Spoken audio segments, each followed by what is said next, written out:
Welcome to Adogsy. Discover everything you need to know about dogs and more.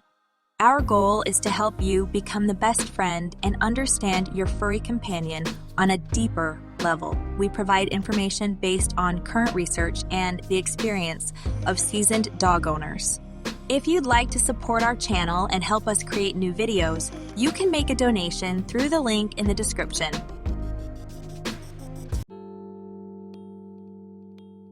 Dogs and kids. Debunking dominance myths. You know, our favorite myth about dog dominance just got totally bulldozed, even when it comes to how dogs interact with kids. It's like so many people still believe that dogs gotta be below children in some crazy hierarchy. They think the little ones are like the rulers, and we can't even raise our voices at them. But Simon, that ain't how most of us doggies see it. We can smell the difference between a pup and a strong, independent lady, and we don't care if they're human, canine, feline, or even bunny babies. To us dogs, all those mammal offspring who ain't reached their grown-up phase or got spayed are just little ones in need of some care and a bit of teaching. When it comes to dealing with all kinds of puppies, it's a whole different conversation for us dogs. Just like grown-up humans talk differently to kids, right? We cut them some slack, but if they're acting sassy, we might put them in their place. We see the human kiddos as little rascals, and we're cool with them messing around with our tails, but if they try to get into adult conversations or mess with our food, well, they might get a little barking session. Now, when we're dealing with adults, we just wag our tails in greeting. If we take this doggy strictness as the norm and don't make a huge spectacle out of every growl toward the little ones, then both kids and us dogs can follow the rules and live in harmony. In our dog packs, we don't punish the puppies with sticks or scalp them. We just let them know what's cool and what's not. But here's the thing. If after one session of doggy education, the humans go crazy and start yelling at us and the pup, we get the message that talking to human pups in a normal way ain't gonna work. They seem dangerous and make our humans act all crazy. So now they're on our tail, suspiciously growling, like, just try some. And when the kid ain't around, they're all calm and sweet. So yeah, the source of our humans' nerves is that suspicious little human pup. Another dog might just pack their bags, move to a far corner under the stairs, and try not to draw any attention. But if there's a dog with a sense of dignity, they'll protect themselves or the humans as a valuable resource from that tiny monster. That's just not fun and can be dangerous. And, oh boy, if there are fans of dominance theory in the family who raise the dog with sticks and fear, then there's a risk of seeing the consequences when kids come along. See, if a dog has been dominated to stay in their place, they might think that's the rule for everyone. If the humans solve problems by hitting with a stick, the dog might do the same, especially if they don't have any other interaction example. And to the dog, the weakest ones are kids and old folks. So instead of giving a warning growl during a conflict or resource sharing, the kids might end up with a nip on their hands. But don't worry, there's a way to fix the problem, even if it's gone too far. When the human and dog kiddos have had a little fight, you can make up following the same approach as introducing an old dog to a new baby.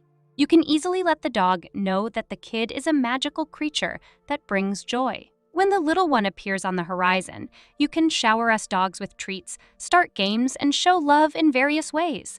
During quiet hours of the kid, it's cool to ignore the dog a bit. Soon, the dog will make the right association. Being around a human pup means food and joy, and without him, life ain't that fun. And you know what? Mom and Dad won't freak out over any interaction between us dogs and the little humans. Instead, they'll radiate intelligence, kindness, and everlasting love. The best time to strengthen the bond between the furry child and the regular one is when the kids start eating on their own, throwing bits of porridge right at us dogs and cruising around with a drooly bubby in their hands. Allow the dog to finish the food. The kid scatters around and let the kid treat the dog. It'll create an excellent zero-waste process and a strong companionship. So let's build a great relationship between our furry sons and regular ones. It's easy to let the dog know that the little one is a magical creature bringing joy. When the kiddo appears, just treat us dogs, play, and show love in various ways. During the kid's quiet time, it's fine to ignore the dog a bit. Soon, we'll associate being around a human pup with tasty treats and endless fun, and our humans won't lose their minds over any interaction between US dogs and the little ones. Instead, They'll radiate intelligence, kindness, and unconditional love. The best time to solidify the friendship between the furry child and the human one is when the kids start eating, throwing bits of porridge right at us dogs and wandering around the house with a drooly bubby in their hands. Allow the dog to finish the scattered food and let the kid treat the dog. That way, we'll create an excellent waste-free process and a strong bond between us furry beings and our human pals. And one more thing. We ain't experts on kids, but we suggest teaching the little one how to handle dogs so everyone's comfy. It's a great bonus for building relationships if mom and dad explain to the human kiddo that you shouldn't touch the dog when it's sleeping. It's a bad idea to stick your hands in her bowl or take away her bone, and the dog has the right to defend itself if the baby sticks markers in its butt. Luckily, the baby's arrival ain't a sudden event, and you got 9 months to prepare your doggy for it. And this preparation is essential for everyone's well-being and tranquility.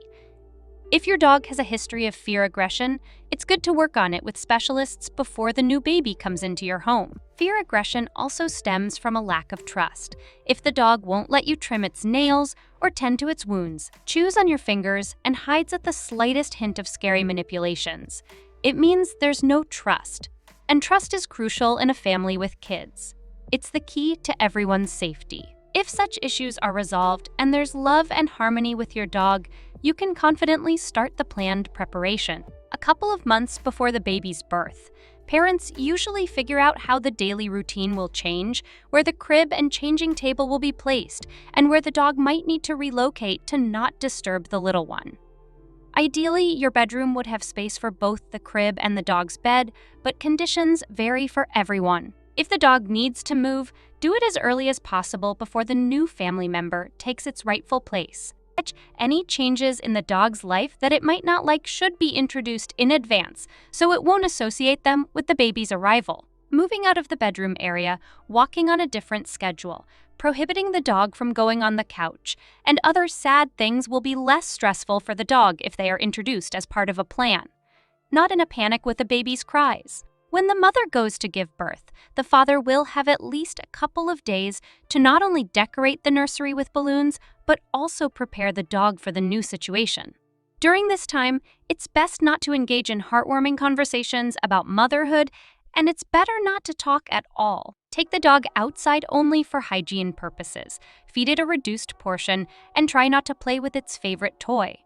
This is to ensure that when the mother and the little dude come back home, the dog will enthusiastically welcome its doggy joys and be less nervous about your fuss around the baby. This fuss, by the way, it's good to link it to something positive for the dog.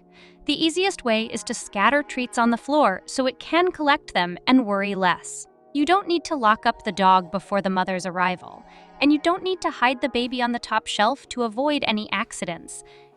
If you're worried that the dog might be too eager to explore the baby's things, just put it on a leash the dog. Not the baby, of course. With a leash, it's easy to stop the dog without stressing everyone present. Be sure to let the dog sniff what you brought into the house. In a pack, female dogs don't hide their pups from other dogs. They raise them together and may even take turns during breastfeeding. There have been cases when a nursing female dog lost her milk, and it immediately appeared in dogs that hadn't given birth. So let the dog take a look at the new pack member and even lick its little feet. And now close your eyes. Sensitive readers, we're going to say something gross. It's not a bad idea to offer the dog the first poopy diaper to eat. Yeah, poop and directly into the dog's mouth. You heard that right. It's a good way to establish a hormonal bond between the baby and the dog. It's like the dog gave birth to and now will raise the puppy together with you. The first days in the company of the baby will be busy and tense for everyone, but at least parents understand that everything will settle in time. You can't explain this to the dog, though. It will still worry. The mother checks on the baby every hour to make sure everything's fine. The father nervously reads diaper instructions and tries not to break the baby during the first parental embraces, and other kids, if you have any, are also excited about the changes. It's a terrible anxiety, in short. Don't ignore the dog during this agitation. Call it to you, feed it, show it the human baby in all its glory. If you do everything right, the dog will calm down with you and everything will fall into place. When you start taking the new baby for walks, the dog will be able to walk proudly beside the stroller. It'll become calmer, vigilantly watching to make sure no one hurts the baby.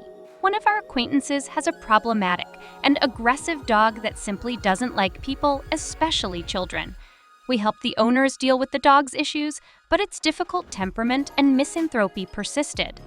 Turning this dog into a sweet Labrador and a friend to children didn't work out. Recently, the dog's owner gave birth to a son. The introduction happened exactly according to our instructions. As a result, the dog started behaving like a just whelped female. Naturally, it follows the baby everywhere.